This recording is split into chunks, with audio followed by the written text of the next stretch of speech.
Good morning, guys. Good morning, babe. So we are here sa Padak, as you can see, and ito yung mga baka, and kakalitro lang namin sa kanila sa next break. So ipapakita lang namin sa inyo kung gaano ka-effective at kung gaano kaganda. Important. And important, yes, important, yung back fencing. So para ito sa mga farmers na kagaya namin. And also para din sa mga baguhan na gustong matuto. So, Mike will explain to you kung paano or kung ano ang dapat i-explain. But yeah, Mike, what's important? Why is it important na mag-back fence tayo? Bakit importante yung back fencing? Importante yung back fencing kasi at this time of the year, malamig na, winter. So ang growth rate natin is dropping, or in other parts of New Zealand ay hindi nga tumutubo yung damo. So it's very important. May kasabihan sa New Zealand na grass grows grass. Grass grows grass. So pag inalagaan mo yung grass mo and you avoid anong tawag dito, damages doon sa soil mo, sa grass structure mo, mas mapapadali yung pagtubo ng grass. So it's very important that this part of the year back fence mo sila. Ibig sabihin, kung pupunta sila sa kabilang break ngayong araw na to, huwag mo silang pabalikin sa padak kung saan sila nag-graze kahapon. Kasi yung instinct ng baka, pagkakain yan, ay hindi yan talaga parang, kung gutom pa sila, hindi titigil yan ng kakakain. So they will keep on moving back and forth sa break before and ngayon. Tapos maghahanap ng makakain. And eventually, ang mangyayari dyan is, for example, meron ka sa araw na ito na sabihin natin mga 15 to 20 na kg of dry matter na natutubo sa isang araw, you will lose that kasi pabalik-balik yung baka at kinakain nila at dinadamage nila yung soil kung hindi mo sila ikukulong sa fence sila sa araw na ito. So there's an example, I don't know if you can see, doon sa kabilang, doon sa first break na pinuntahan nila, green na siya. Compared to this, if hindi mo sila binack fence, ganito ang itsura niyan hanggang ngayon kasi palagi nila yung kakainin. So it's very important that this part of the year ay hindi ay back fence mo sila. As long as meron silang tubig, well anyway, dry cows can go a day or two na walang tubig depending on the moisture content ng damo mo, or kung umulan ba yung araw na yan, hindi sila masyadong iinom ng tubig. But if it's a sunny day, important rin na bigyan mo sila ng tubig. Kasi isa sa mga dahilan yan kung bakit nag-break through yung mga baka natin sa ating break fence. Very important also na may malakas na power yung fence mo.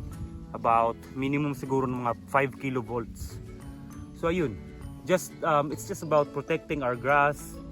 While at the same time, make sure na yung diet ng ating baka nabibigay pa rin natin. So siguro sa mga panahon nito nabibigyan natin ng ating baka ng mga 9 kg. So dry matter sa isang araw. So grass is about 33% dry matter. So about third. So multiply that by 3. So mga 9, 18 or 27, nasa mga ganyan. 27 kgs of ng wet matter. So pumapasok sa katawan niya. I know it's very technical, but yeah, yun na nga, mga 9 kgs of dry matter per day.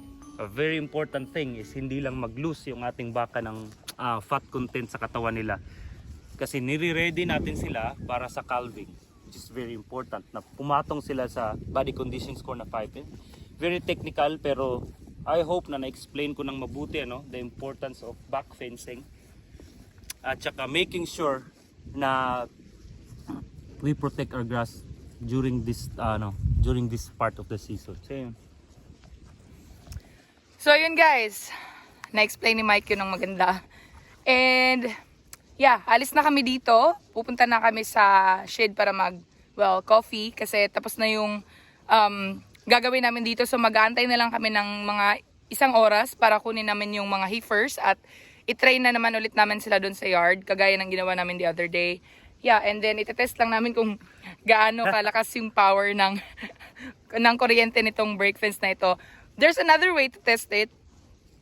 Kung wala kang ganito, pwede mong test using the grass. So, kuha ka lang ng isang dahon, ganun mo, and then kung magkakashock ka, then it's live. So, yun guys, work muna kami. I'll give you guys an update mamaya. So, ito guys, ipapakita ko sa inyo kung paano ito ginagamit, itong tester na ito. So, ng electricity na meron dito sa ating fence. So, ayan. So, pag nagtitest ka, dapat yung hawak mo is dito. And dito mo siya sa taas i-test. So, ayan. Yung kilovolts, yan yung kanyang electricity. And dapat hindi ka like moving and moving and moving kasi kapag nag-move ka ng ganyan, hindi constant yung power na makukuha mo. So, paiba-iba siya. So, dapat dito siya sa taas. There you go.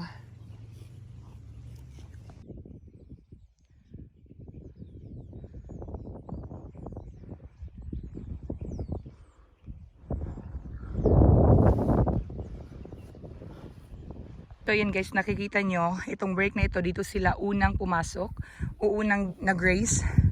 And as you can see, meron na tayong grass growth dyan.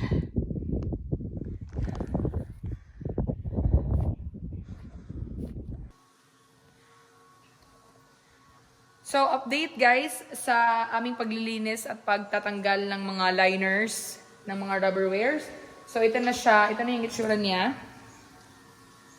Ganyan. Nalinis na din namin yung cup. And then, ito na yung mga... There you go. So, after nito, mag-aantay na lang kami ng mga bagong rubber wares na darating probably 2 weeks from now. Kasi malayo-layo pa naman yung aming calving. At hindi pa namin gagamitin itong mga cups. So, meron tayong 44 bales. 44 bale, rotary kasi itong aming rotary. And may nagtanong sa akin kung ano daw ba ang mas madali, kung herringbone or rotary. So, depende kasi siya. Pag sinabi natin na rotary kasi, meron ding mga rotary na malalaki. So, it means na 2 tao yung nagmi-milk pag ganon. Pero kadalasan kasi, and kung dito lang sa amin, ito kasing sa amin is 44 bales. So, meaning, 1 tao lang talaga yung nagagatas. At kung ikukumpara mo siya sa herringbone, yung herringbone kasi 2 tao talaga yon. So, meaning, hindi boring yung paggagatas kung ganun. Kasi meron kang makakausap. And then, in terms naman sa kung ano yung mas mabilis kung malaki yung rotary, mas mabilis ito. And sa amin kasi doon, hindi ko masasabi na mas mabilis yung sa amin sa Taranaki kasi konti lang naman yung mga baka na ginagatasan namin doon. Nasa 350 lang. And so, nasa lagpas 1 oras lang yung aming paggagatas. Whereas dito, ano ba, 2 hours, di ba? Or 1 hour and 45 minutes? Paggagatas lang? No. 1 herd, yeah. 1 herd. So, sa 2 herd, kasi dito guys, meron kaming 2 herds. So, siguro mga 7:30, mga 3 hours. Yeah, mga 3 hours and 30 minutes siguro, all in all. Pag-peak, mga anak.